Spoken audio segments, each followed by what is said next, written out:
Sangai Festival gi mayok to Kokomi gi Kongpam Sesilakli. November kunda paktaknaba wak khongjang kunga mathodina sintha leptuna protest topiyu. Manipur Sangai Festival 2025 sagote Thangwiban United Club. Manipur Leingak na mausa gumtha asigi kunga mathoidi kunthra phagu namit tarani supna Manipur Sangai Festival pangthoknaba akanba tharang lokhalakpada festival asi pangthokpiga no maso boycott tawgani haiduna laukthokhiba Kokomi gi Kongpam hena sesilakpa roina.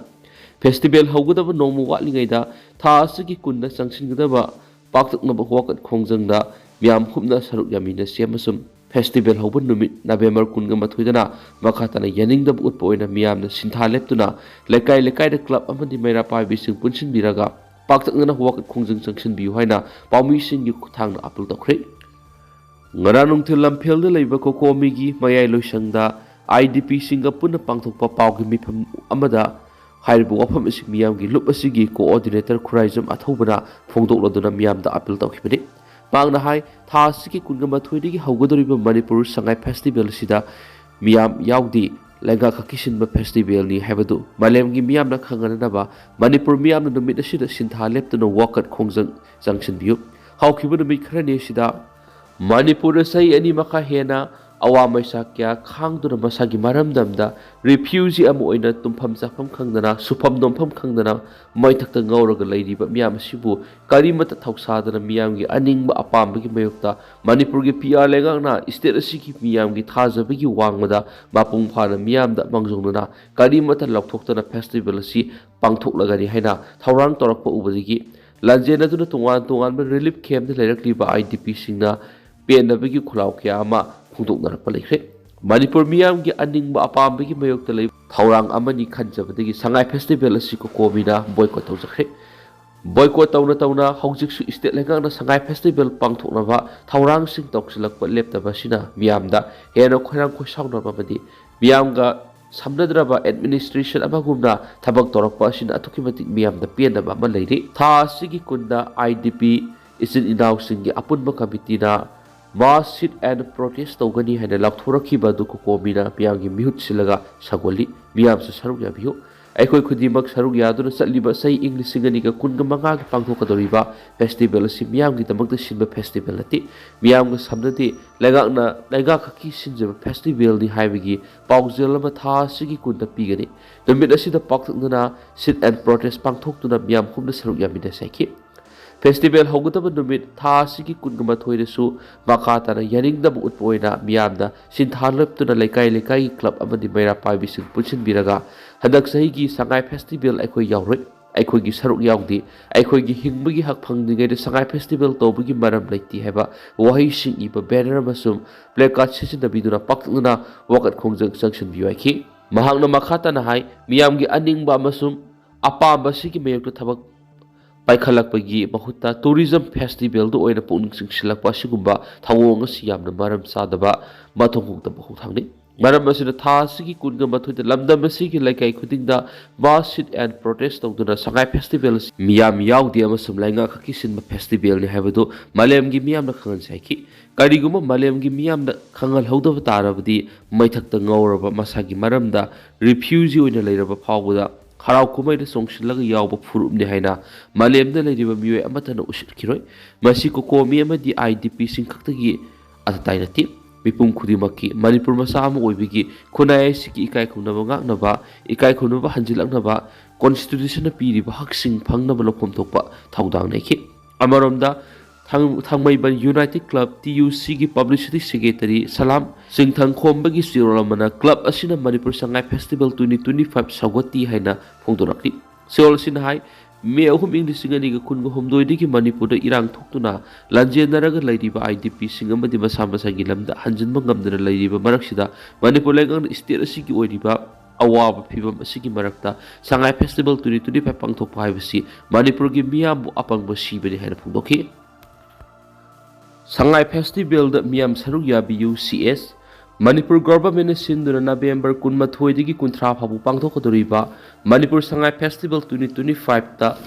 miyam saruk yaranaba athingba thamliba Kokomi gi thaumising Manipur gi Chief Secretary Punit Kumar Goyal na unanaba kaukhipa mifamda mihut amata laktabadigi mifam pangthokidre hairi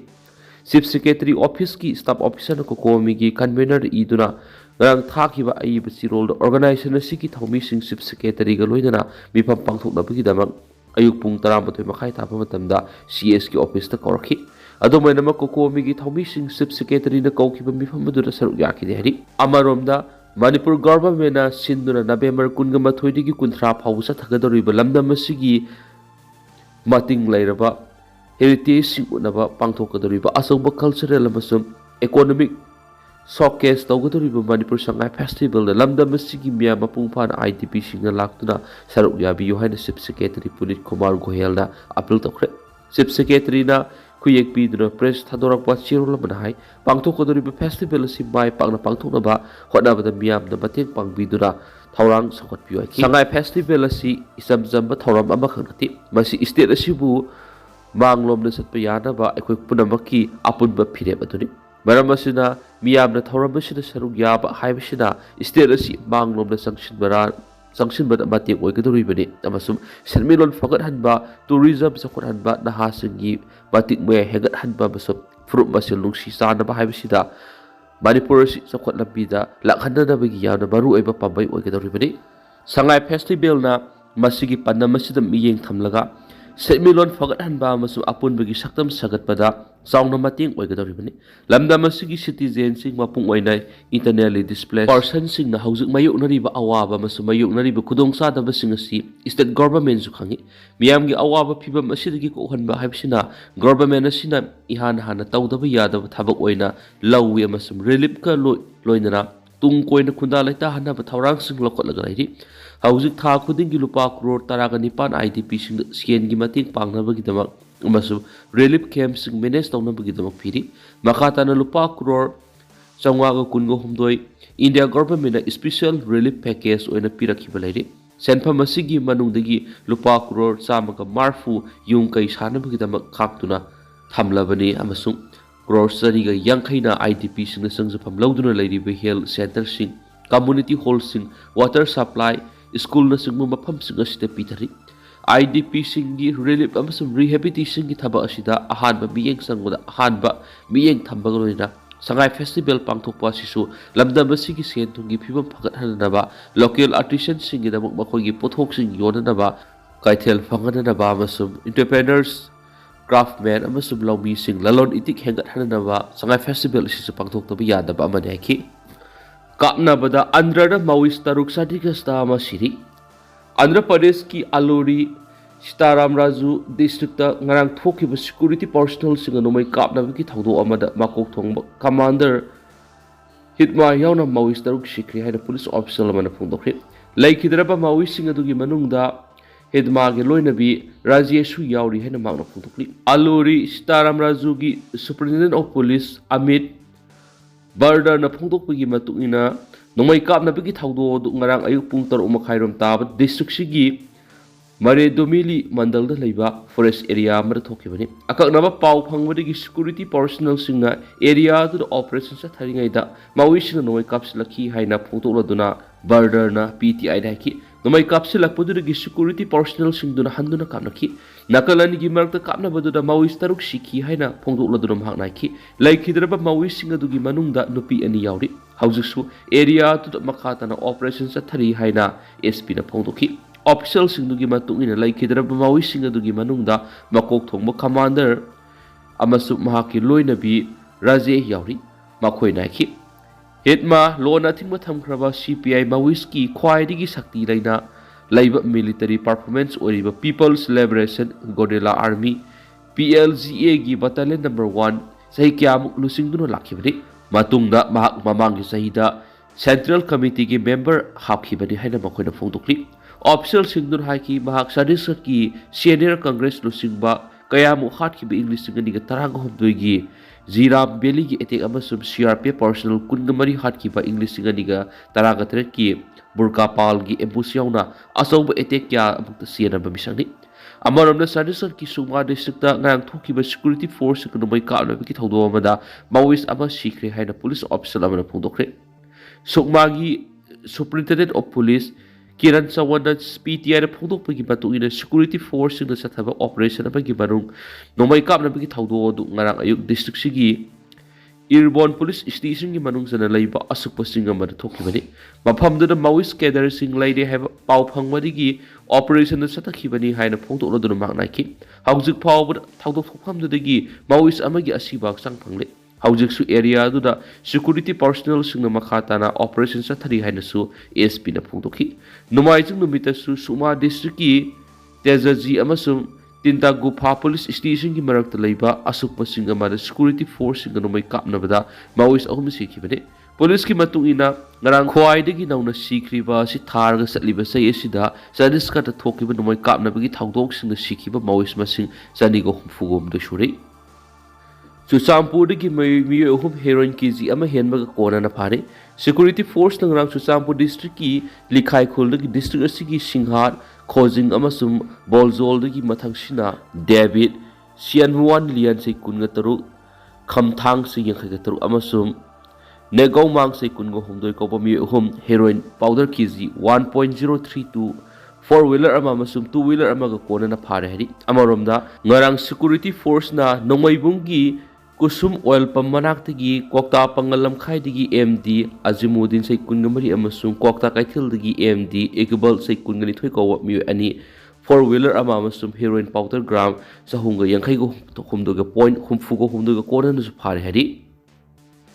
Suicide ani state ahumda BLO singi khongjang na election commission gi SIR gi thabak thorom sing ayat apan pi ba horakli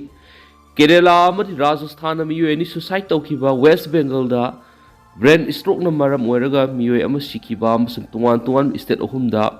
boot level officer BLO singna haujik sathariba voter roll gi special intensive revision SIR gi process asida ayat apan pi ba horari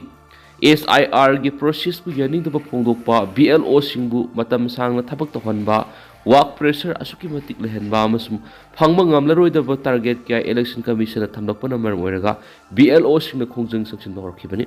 Kerala amadi Rajasthan da SIR gi process asina matam maram oiraga work pressure handle madigi khang mangamnaduna BLO ani suicide tawduna sikri hawkhiba numaiju numita Rajasthan BLO ama train mamang sungsinduna sijaki aduga Kerala da su BLO ama suicide tawduna sirakpadagi BLO sing SIR exercise thabak thoram sing asi ka henmali haiduna SIR gi process asi ge thokadabani haina khongjang jangsilakibani West Bengal da su SIR gi thabak tawringai da BLO ama brain stroke tawduna sikhibadagi state ahum asi da BLO sing election commission gi SIR gi thabak thoram sing asi ka henmali amasum reasonable oidi haiduna thabak leptuna khongjang jangsilakli masina maram oiraga SIR gi thabak thoram sing thin thale hari apun masaktam ngakadaba Anouba Leingak ama athubada laklagani MLA Mayanglamam Rameswar Manipur da athuba matamda apun bagi saktam ngakpa ngamgadaba Anouba Leingak ama laklagani haibagi thajaba lairi miyamgi awaba miyamgi apaba hakthengdana Leingakta yaubar ngamdaba hana Leingak nasu hok yengba ngamhaudanaba thabak thoram kaya lakadoriba Leingak asina mathang soidana paikhalakani haibagi thajabasu lairi haina Kaksin Kendra gi MLA Mayanglamam Rameswar na phongdokri hairiba wafam asi ngarang Kaksin Kendra gi manungda paikhaliba paper block technology sijinaduna lambi sing semlakpigi saru ama oina paper block athaduna siemba loisilaknaba Kaksin Moirang Them Laikai LPG school gi parengi lambi siembagi thabak sing yengsinbagi khongsat amada MLA Rameswar na phongdokibani MLA na ki state asida thokwanidaba thawdok thulakhiba lan asina maram oiraga relief camp na lairiba sing amasu miyam gi yaifanaba mausagi punsida mapung phana hanjin handuna setmilon fogat hanana thabak thoram kaya loidana corrective measure kaya sungsoi sodana lakadoriba Leingak asina paikhalakani haibagi thajaba sound lairi lan asida Kuki singna taliba separate administration amasum union territory PB gi wafam union Leingak ta leiti haina se phongdokhi English amaga samapanga humfuga mathugi matungda lakpa Indian citizen sing nataba sing khadokuna aikhoigi amadi Manipur gi mapanda halankhiraba amadi makhatana sanglakna ba border fencing tawbigi thabak thorom kya state amadi central Leingak asina paikhali makhatana su lakadoriba Leingak asina paikhalakani Sogi matangna paladuna MLA Rameswar na phongdorakpada haujuk India Leingak ka sign tawnariba su asi hanagi sugi mong asi hana tambaki lamsing question duna leramba su KM sing लापना थमखिनबदी हाना केम तरागनि थु लेरमदुसु तरे हंथनबा कनो honorary अनौबा लेंगा असि लापगा मियांगी मिहुत अमा ओइना मणिपुर मपुंग फाना इंग तपा हंजिलकनबा अबदी सको थौरांगी लंबीदि हेना खुमांग संगसिना थबक पैखनबा होनागी हादिसु फुंदोखि कुकी तादबा खुलदा इसिंग पिरमगी लिस्ट कुकी ngakta yoramli जल जीवन मिशन JGM की मखादा इंडिया लेंगा युमथोंग खुदिमक्ता इसिंग ताहनगनी हाकिबा मिशन असि मणिपुरदि सलाक सारी मिशन असिगी मखादा संदल डिस्ट्रिक्ट की खुलखरदि युमथोंग खुदिमक्ता इसिंग पीख्रे हैरा JGM डैशबोर्ड लिस्ट थोलकपदा कुकी अमता तादबा खुलदा कुकी की मिंग मयाम अमा योरमबता नतरा खुल अदुदा लैबा असेंग इमुंग अमदिगी हेना योरमद्रे हरि ngarang संदेल पांगथोकपा पाउमिसिंग उनाबा अमदा अनाल लाइनरोल तंगपी महा एरिया ब्रांच की प्रेसिडेंट SNG लर्सन है सुलाम एरिया लेरिबा वेल मकू विलेज 72 हाउस होल्ड लेबी की मनुंग 50 हाउस होल्ड दी इसिंग पिक्री हैना PHED की रिकॉर्ड लेरी अदब कुकी अमत लेतबा अनाल विलेज असिदा कुकी की इमुंग कुनगा तरते इसिंग पिरे हैना योरमलिबा थोंग असि PHED ना लाना सेमजिन सजिनबनी लारोंग विलेज सु हाउस होल्ड चामग अहुम लेबनी अदुबो PHED की रिकॉर्ड तदी हाउस होल्ड चामग कुनगनि पान इसिंग थकप फंगनख्रे हैना यावरी मतौ क्रमना हाउस होल्ड चामग कुनगनि पान पालमलिबनो हाइबदु मरि लेनबसिंग सिंगसिनबियु यामनि हेना ngakliबदि PHED ना हाउस होल्ड चामग कुनगनि पान दा इसिंग पिक्रि हाइरिब लिस्ट अदुददि लारोंग दा लेबा BD खामरिंग गौबा मिय अमखकि मिंग यावरमले अतैदि खुलदु लेतबा लारोंग विलेज की हाउस होल्ड अमत नथि मरम अदुना PHED की JGM डैशबोर्ड यावरिब लिस्ट असि अरानबदि हिरम असिगी मतंग नुसु तुवान खुलगी चिपसिंगना हाई कोर्ट केस अमा फाइल तौदुना लेरिबनि कायखुमनरिबा हाई कोर्ट पु मियामगिदम असुंब वेल तौबिरकनि हाइबगी थाजबसले मियामनि इसिंग फंगद्रिबसि लेंगाना अमुक्तंग निंसिनबियो तोरेलगी इसिंग सु मोटपना मरम ओइरगा थकपसु याद्रि बाजारदगी लैरगा थकप नतना अतोप पंबय अमतस लेति लैजदबा इसिंग लैब ngamdab इमुंगदी इसिंग थकतबकी फियमदा लेरि मरम अदुना PHED असि मियामदा नमथाक तौबा डिपार्टमेंट अमा ओइरि वरी लेनबसिंगना मियेंग संगबिदुना डिपार्टमेंट की अरानबा मियाम सुमथोकपियु मियामदा इसिंग फंगनबियो आखि